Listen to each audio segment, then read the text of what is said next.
नमस्कार दोस्तों, स्वागत है आपका A to Z स्टोरीज अद्भुत ऑफिशियल पर। एक बार की बात है, यूनान में एक बहुत बड़ा मूर्तिकार हुआ।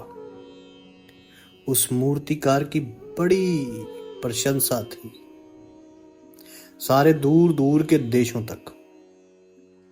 और लोग कहते थे कि अगर उसकी मूर्ति रखी हो बनी हुई मूर्ति अगर उसकी रखी हो और जिस आदमी की उसने मूर्ति बनाई है वे आदमी भी उसके पास आकर खड़ा हो जाए मूर्ति के, श्वास बंद करके, तो बताना मुश्किल है कि असली कौन है और मूर्ति कौन है।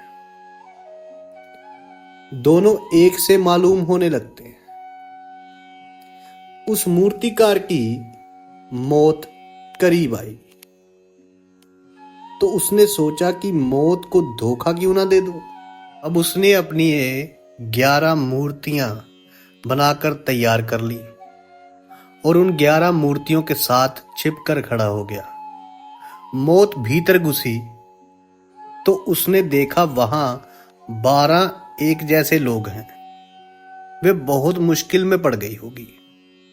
एक को लेने आई थी, 12 लोग थे, किसको ले जाए और फिर कौन असली है। वे वापस लौटी और उसने परमात्मा से कहा कि मैं बहुत मुश्किल में पड़ गई, वहां 12 एक जैसे लोग हैं, असली को कैसे खोजूं।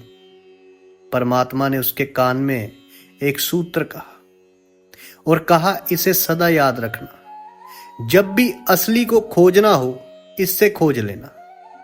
यह तरकीब है असली को खोजने की। मौत वापस लौटी, उस कमरे के भीतर गई, उसने मूर्तियों को देखा और कहा, मूर्तियां बहुत सुंदर बनी है, सिर्फ एक भूल हो गई। वे जो चित्रकार था वे बोला, कौन सी भूल। उस मृत्यु ने कहा, यही कि तुम अपने को नहीं भूल सकते, बाहर आ जाओ। और परमात्मा ने मुझे कहा कि जो अपने को नहीं भूल सकता उसे तो मरना ही पड़ेगा, और जो अपने को भूल जाए उसे मरने का कोई उपाय नहीं। वे अमृत को उपलब्ध होगा, वो अमरता को उपलब्ध होगा। जो स्वयं को जीते जी ही भूल गया, जो खुद को भूल गया तो खुदा मिल गया उसे। खुद ही मिट्टी नहीं तो खुदा कैसे मिले। और जिसका अपनापन ही खत्म हो गया, मैं ही गई, वो अमृत को प्राप्त हो जाएगा।